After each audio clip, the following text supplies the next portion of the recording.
నాకింత అవమానం జరిగిన ఈ ఇంట్లో నేను చేస్తే ఉంటాను. ఏంటి బతికినానికి వచ్చి బెదిరిస్తావేంటి? అంటే ఒత్తి చేతులు ఎక్కడైపోతాయా?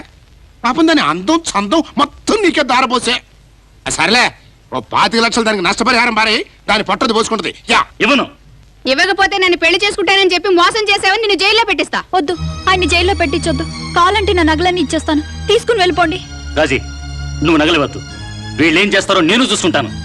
ఏంటి చూసేది? నువ్వు దిక్కులు జైల్లో కూర్చొని లెక్క పెట్టాలి. పోచనం ఇలా పని జరగదు కానీ పోలీస్ స్టేషన్ కి ఫోన్ చేయండి. అది కరెక్ట్.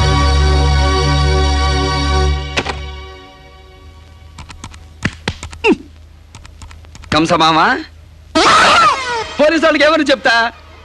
కాకినాడలో ఇదే పద్ధతిలో బుల్లెబ్బాయి గారిని మోసం చేసి రాజమండ్రి సెంట్రల్ జైల్లో 6 నెలలు చెప్పకూడు తినొచ్చిన పంకజం ఇదేనని చెప్పేవి కనుక కొంపలు అంటుకుపోతాయి. ఏం లేదులే, రాజమండ్రి జైల్లో ఇచ్చిన కాగితం నా దగ్గర ఉందిలే, అందుకని నీ మేలు కోరి చెప్తున్నా.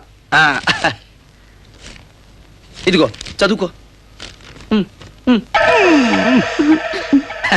విశాఖపట్నంలో చంపకం పేరుతో సేటును మోసం చేస్తే హైదరాబాద్ జైల్లో 8 నెలలు గడిపొచ్చిందిలే. ఆ కాగితం కూడా తీసుకొచ్చా, ఎందుకని మంచిదని. ఏందా చదువుకో. పంకజం, చంపకం, చిన్నపాప, పెద్ద పాప, వసంత. అబ్బో, ఎన్ని పేర్లు, ఎన్ని స్టోరీలు.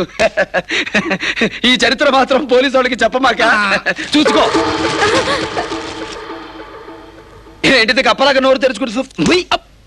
ఇక చెయ్యి ఫోను. సరదాగా ఇంకోసారి జైలుకి వెళ్తుంది సంత. చెప్పవే, నువ్వు పతివ్రతవా? నేను నిన్ను మోసం చేశానా? నీ మాయ మాటలు నమ్మి దేవతలాంటి నా భార్యకు ద్రోహం చేశాను కదే. పో, వెళ్ళిపో.